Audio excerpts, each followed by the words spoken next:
5. Bam! There you go. So then I get 6. I get 3 points. Hey, so you're here for a quick pickup tutorial. Let's get into it. In pickup, the goal is to build your team from a universe of unique basketball players from around the world and be the first to score 40 points. Before we play, we need to get organized and set up the game. First things first, set up your lineup. Each team starts with a lineup of 3 rookies and 2 veterans. These are the lowest value cards in the game and have a combined value of 7. Shuffle the 5 cards and place them in a pile face down. These are just your starter cards. Next, it's time to set the trade deck.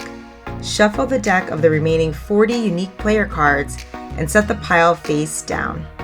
Each card has key attributes. The most important is the player trade value, which lets you know how the card compares to the rest of the deck. Next, set the trade block. Draw the first 5 cards from the trade deck face up to be used as a shared trade block. Always keep 5 cards in the trade block. At the beginning of their turn, each team can use a timeout to reset the trade block once per game, so use it wisely.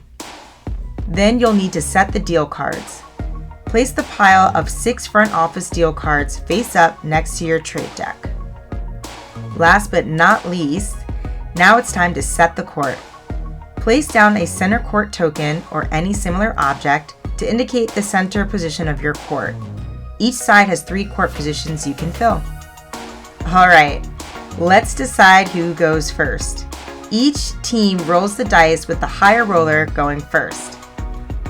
One final step before we get into it, bump fists with your opponent and wish each other luck. Things are going to heat up fast.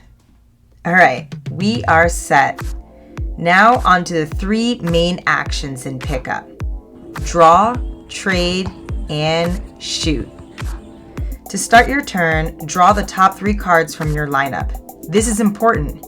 If you have cards on the court already, you still draw 3 cards. When it's your turn to go, you can place the cards you draw in any open court position or sub out a player already on the court. To trade, add up the trade values of what you have on the court and in your hand to determine your trade potential for that round. You can use that trade potential to get players on the trade block or a front office deal card. Let's say I want to trade for my girl, Cassidy Crush. I would need at least 10 trade value to get her. I can use the 4 trade value in my hand and add 6 trade value from the court. Now remember, all the cards you trade with and for will first go to your bench. Your bench is a pile face up next to your lineup. When your lineup runs out of cards, shuffle your bench and place those cards face down to become your lineup. Make sure there are 5 cards in the trade block after the trade by drawing the next card from the trade deck. You can trade for multiple cards during your turn, but only one at a time.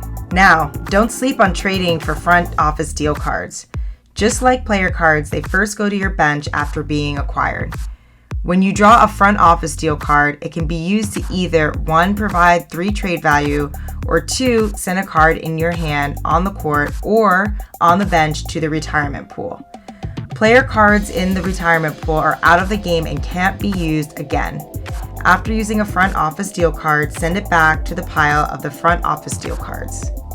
Shoot is always the last move of your turn, and this is how you get to 40 points needed for victory. Each round, you can shoot with 1 player on the court.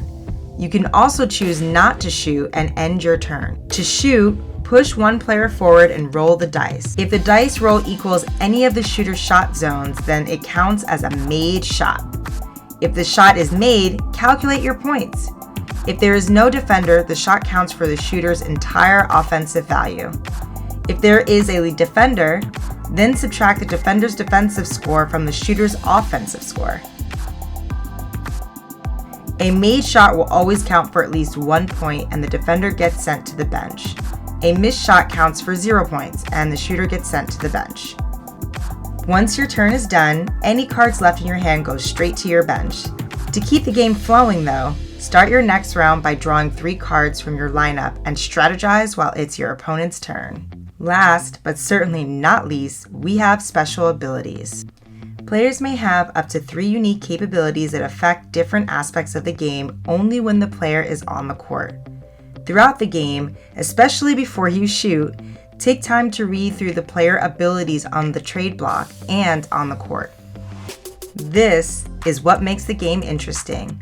The more you play, the more you'll know how to build your team to claim pick-up glory. Good luck, y'all. And remember, it's just a game. Sorta.